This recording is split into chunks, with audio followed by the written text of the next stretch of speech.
राधे राधे, जय श्री कृष्णा। आज है त्रिपुरारी पूर्णिमा, जिसे देव दिवाली के नाम से संबोधित किया जाता है। आज का दिन बहुत श्रेष्ठ है। आज सुनी जाने वाली सभी कथाओं का आइए इस वीडियो में रसवादन कर लेते हैं। यह दिन हम सभी के साथ साथ सिख धर्म को मानने वाले व्यक्तियों के लिए बहुत खास है, क्योंकि आज गुरु नानक देव जी का प्रकाशोत्सव हुआ था, इसलिए इसे गुरु पर्व भी कहा जाता है। आज सर्वार्थ सिद्धि योग का निर्माण हो रहा है। आज के दिन किया गया कोई भी सत्कर्म अक्षय पुण्य फलों की प्राप्ति में सहायक होता है, ऐसा शास्त्रों में वर्णित है।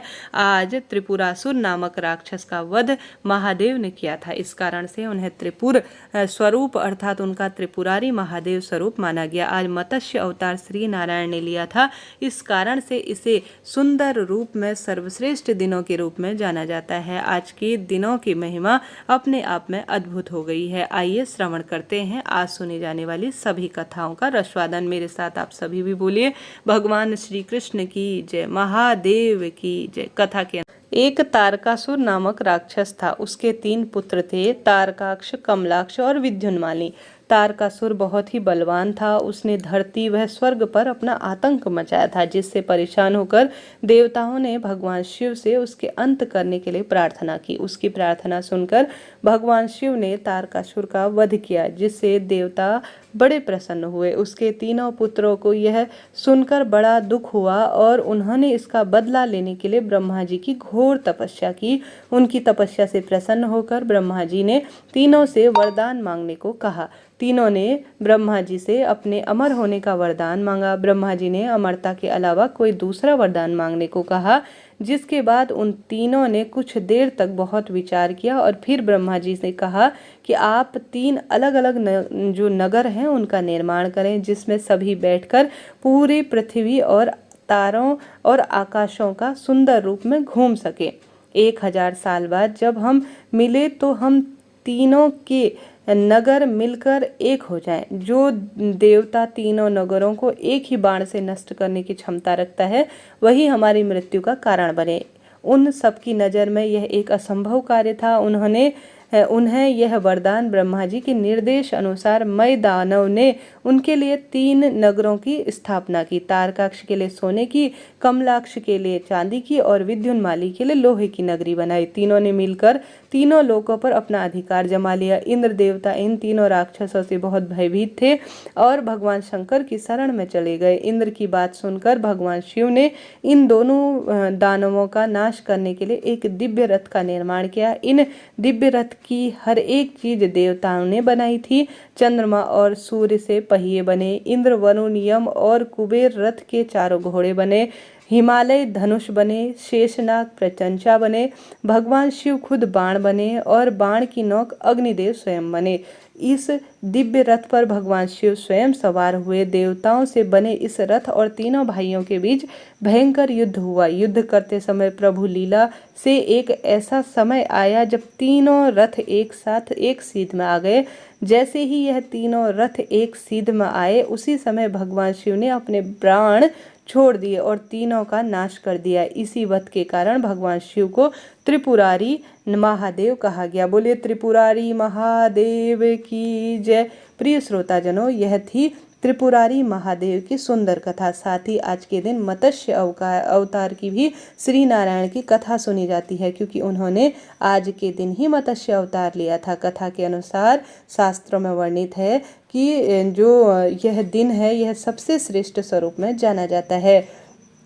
कथा अनुसार चिरकाल में राजश्री सत्यव्रत कृतमाला नदी के किनारे स्नान ध्यान कर रहे थे। उसी समय राजश्री कृतमाला भगवान भास्कर को अर्घ्य देते हुए अंजनी में उन्होंने जल लिया तो उनकी हथेली में अल्प आकार की एक मछली आ बैठी और कहने लगी, हे राजश्री, मेरे प्राणों की रक्षा करें। मुझे नदी में बड़ी बड़ी मछलियों से डर लगता है। मुझे ऐसा लगता है कि अन्य छोटी मछलियों की तरह मुझे भी बड़ी मछलियां अपना आहार बना लेंगी। यह सुन राजश्री ने मत्स्य यानी मछली को अपने कमंडल में रख दिया, किंतु अल्प समय में ही मछली बड़ी हो गई। यह देखकर राजश्री को बड़ा आश्चर्य हुआ। उन्होंने मछली को मटके में डाल दिया, किंतु रात्रि के समय मछली पुनः बड़ी हो गई। इसके पश्चात राजश्री यज्ञकृतमाला मछली को सरोवर में डालने के मन से गए।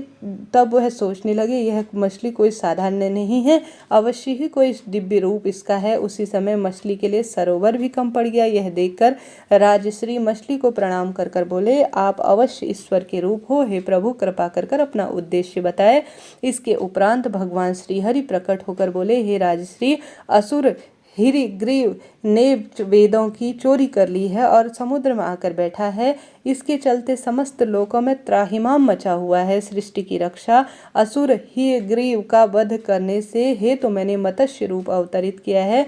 आज से 7वें दिन जल प्रलय से भूमंडल जल में डूब जाएगा। सृष्टि की रक्षा हेतु तुम एक नाव तैयार कर लो और प्रलय के समस्त प्राणियों के सूक्ष्म शरीर और सप्त ऋषियों समेत नाव पर सवार हो जाना। जब प्रलय आएगा तो मैं तुम सबको बचा लूंगा। भगवान श्री हरि के वचन अनुसार 7वें दिन प्रलय आया और भगवान श्री हरि की विष्णु ने न केवल समस्त प्राणियों की रक्षा की, बल्कि असुर हयग्रीव का वध कर पुनः वेदों को ब्रह्मा जी को लौटाया। कालांतर में वेदों का ज्ञान पाकर राजसी वैवस्वत मनु जो है सुंदर रूप में कहलाए, ऐसा शास्त्रों में वर्णित।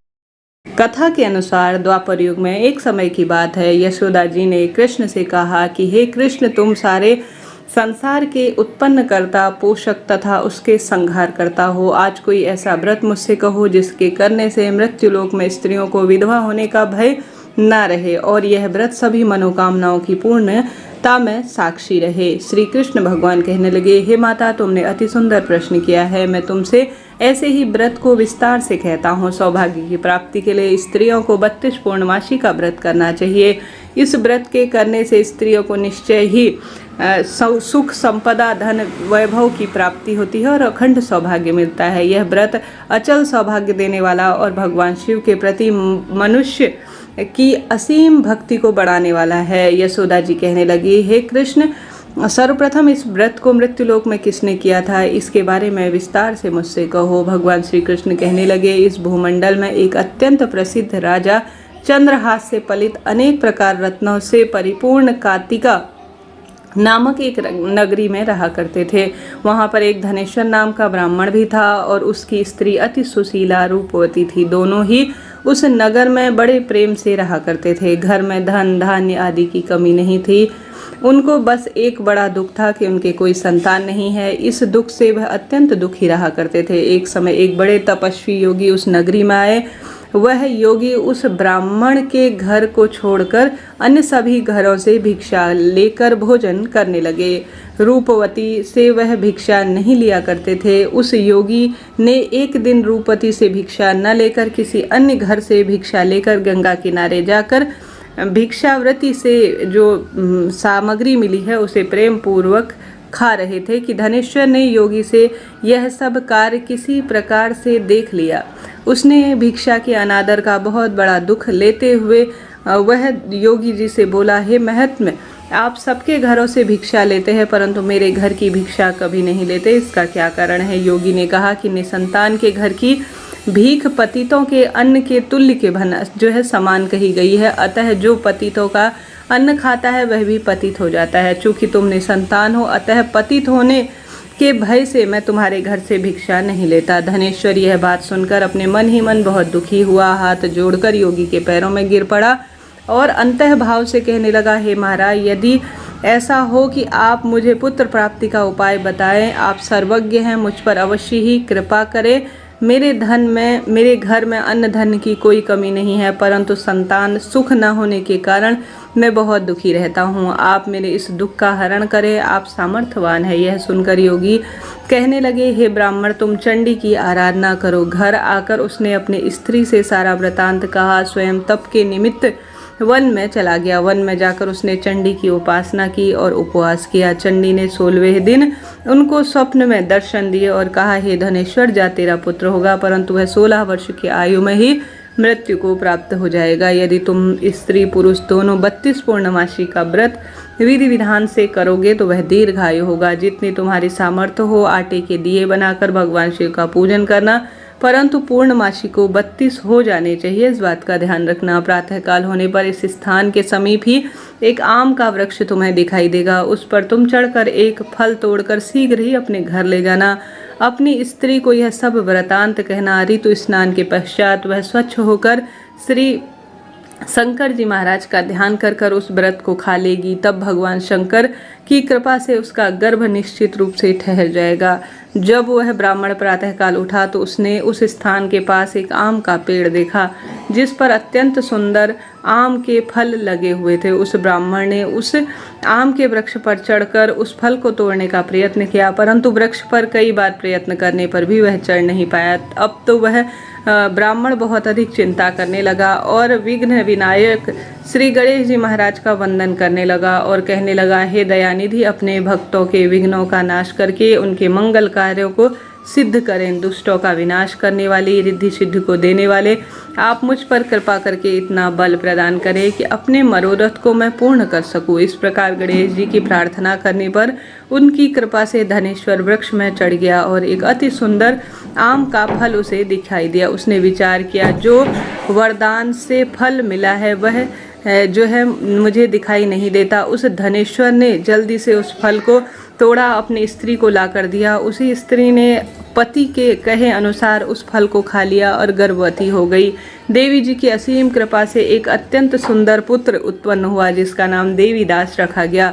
माता पिता के हर्ष और शोक के साथ वह बालक शुक्ल पक्ष के चंद्रमा की भांति अपने पिता के घर बढ़ने लगा। भवानी की कृपा से वह बहुत ही सुंदर, सुशील और विद्या पढ़ने में निपुण था। दुर्गा जी की आज्ञा अनुसार उसकी माता ने 32 पूर्णिमासी का व्रत रखना आरंभ कर दिया, जिससे उसका पुत्र बड़ी आयु होने वाला हो जाए। इस कामना से 16 वर्ष लगते ही देवीदास के माता पिता को बड़ी चिंता हुई कि कहीं उनके पुत्र की इस वर्ष मृत्यु न हो जाए। इसलिए उनके मन में विचार आया कि यदि वह दुर्घटना उनके सामने हो गई तो वह सहन नहीं कर पाएंगे। इसलिए उन्होंने देवीदास के मामा को बुलाया और कहा कि हमारी इच्छा है कि देवीदास 1 वर्ष तक काशी जी में जाकर विद्या अध्ययन करे और उसको अकेला भी नहीं छोड़ सकते, इसलिए तुम उसके साथ चले जाओ और 1 वर्ष के पश्चात वापस लौट आना। सब प्रबंध करके माता पिता ने काशी पढ़ने के लिए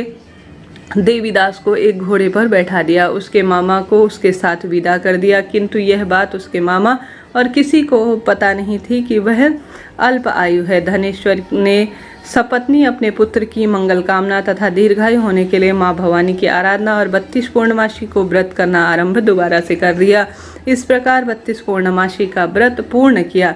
कुछ समय पश्चात एक दिन दोनों मामा भांजे मार्ग में रात्रि बिताने के लिए किसी गांव में ठहरे थे। उस दिन उस गांव में एक ब्राह्मण की अत्यंत सुंदर, सुशील, विदुषी, गुणवती कन्या का विवाह था। जिस धर्मशाला के अंदर वर और उसकी बारात ठहरी थी, उस धर्मशाला में देवीदास और उसके मामा भी ठहरे हुए थे। संयोगवश कन्या को तेल चढ़ाकर मंडप आदि का कार्य किया जा रहा था, तो लग्न के समय वर को विशेष ऐसा अनुभव हो गया कि वर के पिता ने अपने कुटुंब से परामर्श करने का निश्चय किया कि देवीदास मेरे पुत्र के जैसा ही है। मेरा पुत्र काना है, आंख से उसे कम दिखाई देता है। मैं अगर इसके साथ लगन करा दूं और बाद में विवाह के अन्य कार्य मेरे लड़के के साथ हो जाए तो अति उत्तम होगा। ऐसा सोचकर देवीदास के मामा से जाकर बोला कि तुम थोड़ी देर के लिए अपने भांजे को हमें दे दो, जिससे कि विवाह के लग्न के सारे कार्य सुचारू रूप से हो जाए। तब उसका मामा कहने लगा कि जो कुछ भी मधुपर का आदि कन्यादान के समय वर को मिले वह सब हमें दे देना, तो मेरा भांजा इस बात पर दूल्हा बन जाएगा। यह बात वर के पिता को स्वीकार कर लेने पर उसने अपना भांजा वर बनाने के लिए भेज दिया और उसके साथ संपूर्ण विवाह कार्य रात्रि में संपूर्ण हो गए। पत्नी के साथ वह भोजन न कर सका और अपने मन में सोचने लगा कि न जाने यह किसकी स्त्री होगी। इस वृतांत में इसी सोच में गर्म निश्वास छोड़ने लगा और आंखों में खूब आंसू आ गए। तब वधू ने पूछा कि क्या बात है, आप इतने उदासीन और दुखी क्यों हो। जब उसने सब बात अपने जो बात हुई थी वर के पिता और उसके मामा के बीच वह सभी कन्या को बता दी। तब कन्या कहने लगी कि यह ब्रह्मा विवाह के विपरीत कैसे हो सकता है। देव, ब्राह्मण और अग्नि के सामने मैंने आपको ही अपना पति माना है, इसलिए आप ही मेरे पति हैं। मैं आपकी ही पत्नी रहूंगी, अन्य किसी की पत्नी कदापि नहीं। तब देवीदास ने कहा, ऐसा मत करिए, मेरी आयु बहुत थोड़ी सी है, मेरे पश्चात आपकी गति क्या होगी, इन बातों पर अच्छी तरह से विचार कर लो। परंतु वह दृढ़ विचार वाली थी, बोली कि जो होगा देखा जाएगा, आपकी गति जो भी होगी वही मेरी गति होगी। हे स्वामी, आप उठिए और भोजन करिए, आप निश्चय ही भूखे होंगे। इसके बाद देवीदास और उसकी पत्नी दोनों ने भोजन किया और शेष रात्रि वह सोते रहे।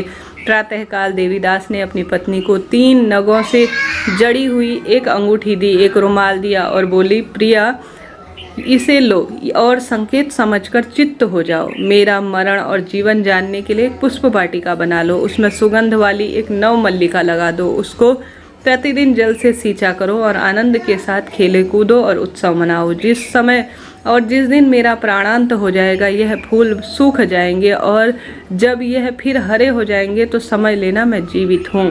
इस बात का निश्चय करके समझ लेना, इसमें कोई संशय नहीं है। यह समझाकर वह चला गया। प्रातःकाल होते ही वहाँ पर गाजे बाजे बजने लगे और जिस समय विवाह का कार्य समाप्त करने के लिए वर तथा सब बाराती मंडप में आए तो कन्या ने वर को भली प्रकार से देखकर अपने पिता से कहा कि यह मेरा पति नहीं है, मेरा पति वही है जिसके साथ मेरा रात्रि में पाणी ग्रह हुआ था, इसके साथ मेरा विवाह नहीं हुआ। यदि यह वह है तो यह बताए कि रात में क्या बातचीत हुई थी। मधुपर्क और कन्यादान के समय जो आभूषण दिए थे उन्हें भी दिखाए तथा रात्रि में मैंने क्या गुप्त बात कही थी सब मुझे सुनाए। पिता ने उसके कथन अनुसार वर को बुलाया। कन्या की यह सब बातें सुनकर वह कहने लगा, मुझे कुछ भी नहीं पता। इसके बाद लज्जित सा होकर वह छोटा सा मुंह लेकर अपनी सारी बारात के साथ अपमानित होकर वापस गया। भगवान श्री कृष्ण बोले, हे माता, इस प्रकार देवीदास काशी विद्या अध्ययन के लिए अर्थात विद्या अध्ययन के लिए चला गया। जब कुछ समय बीत गया तो प्रेरित होकर एक सर्प रात्रि में उसे डसने के लिए वहां आ गया। विषधर के प्रभाव से उसके शयन का स्थान चारों ओर से विष की ज्वाला से विषैला हो गया, परंतु व्रतराज के प्रभाव से उसको काटने न पाया, क्योंकि उसने पहले ही उसकी माता ने 32 पूर्णमासी के व्रत किए थे। इसके बाद मध्याह्न के समय स्वयं काल वहां पर आया और उसके शरीर से उसके प्राणों को निकालने के लिए प्रयत्न करने लगा, जिससे वह मूर्छित होकर धरती पर गिर पड़ा। भगवान की कृपा से उस समय पार्वती जी और शंकर जी भी वहां से आए। उसको मूर्छित दशा में देखकर पार्वती जी ने भगवान शंकर से प्रार्थना की कि हे महाराज, इस बालक की माता ने 32 पूर्णमासी के सफल व्रत किए हैं, जिसके प्रभाव से हे भगवान आप इसको प्राण दान दीजिए। भवानी के कहने पर भक्तवत्सल भगवान शिव ने उसे प्राण दान दे दिया। इस व्रत के प्रभाव से काल को भी पीछे हटना पड़ा और देवीदास स्वस्थ होकर बैठ गया।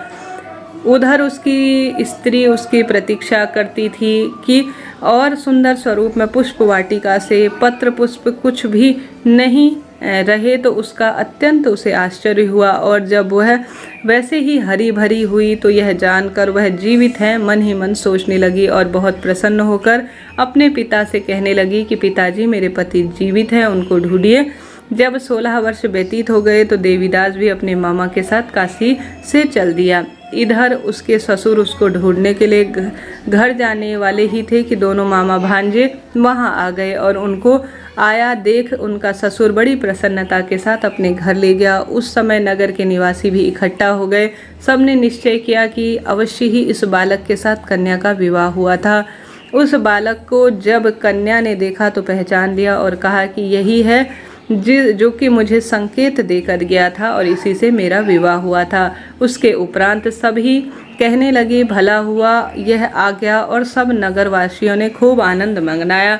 कुछ दिन बाद देवीदास अपनी पत्नी और मामा के साथ अपने ससुर के घर से बहुत सारा उपहार आदि लेकर अपने घर के लिए प्रस्थान करने लगा। जब वह अपने गांव के निकट आया तो कई लोगों ने उसको देखकर उसके माता पिता को पहले ही खबर दे दी कि तुम्हारा पुत्र देवीदास अपने मामा के साथ पत्नी सहित आ रहा है। ऐसा समाचार सुनकर पहले तो उन्हें विश्वास नहीं हुआ, किंतु जब और लोगों ने भी आकर उसकी बात का समर्थन किया तो उसको आश्चर्य हुआ। लेकिन थोड़ी देर में देवीदास ने आकर अपने माता पिता के चरणों में अपना सर रखकर प्रणाम किया तो उसकी पत्नी ने भी अपने सास ससुर को चरण स्पर्श किया। माता पिता ने अपने पुत्र और पुत्रवधू को अपने हृदय से लगाया और दोनों की आंखों में प्रेम के अश्रु बह रहे थे। अपने पुत्र और पुत्रवधू के आने की खुशी में धनेश्वर ने भारी उत्सव किया और ब्राह्मणों को भी दान दक्षिणा और देकर खूब प्रसन्न किया। भगवान श्री कृष्ण कहते हैं कि इस प्रकार धनेश्वर 32 पूर्णमासियों के व्रत के प्रभाव से पुत्रवान हो गया। जो भी स्त्रियां इस व्रत को करती है जन्म जन्मांतर में वैधव्य का दुख नहीं भोगती हैं और सदैव सौभाग्यशाली रहती है। यह मेरा वचन है, इसमें कोई भी संदेह नहीं है। यह व्रत पुत्र पौत्र देने वाला तथा संपूर्ण मनोकामनाओं को पूर्ण करने वाला है। 32 पूर्णमासी के व्रत से व्रती की सब प्रकार की इच्छा भगवान शिव की कृपा से पूर्ण हो जाती है। बोलिए हर हर महादेव, जय माता दी। अब आइए इसके साथ ही सत्यनारायण भगवान की आरती भी कर लेते हैं। आपने कथा सुनी, आपका धन्यवाद और आभार। अंत तक बने रहिएगा मेरे साथ। आप सभी भी बोलिए जय लक्ष्मी रमणा स्वामी, जय लक्ष्मी रमणा, सत्यनारायण स्वामी जनपातक हरणा। ओम जय लक्ष्मी रमणा, रत्न जड़ित सिंहासन अद्भुत छवि राजे, प्रभु अद्भुत छवि राजे, नारद करत निरंजन घंटा ध्वनि बाजे। ओम जय लक्ष्मी रमणा, प्रकट भय कलि कारण द्विज को दर्श दियो, प्रभु द्विज को दर्श दियो, बूढ़ा ब्राह्मण बन कर कंचन महल कियो। ओम जय लक्ष्मी रमणा, दुर्बल भील कराल, जिन पर कृपा करी, प्रभु जिन पर कृपा करी, चंद्रचूर्ण एक राजा तिनकी विपत्ति हरी।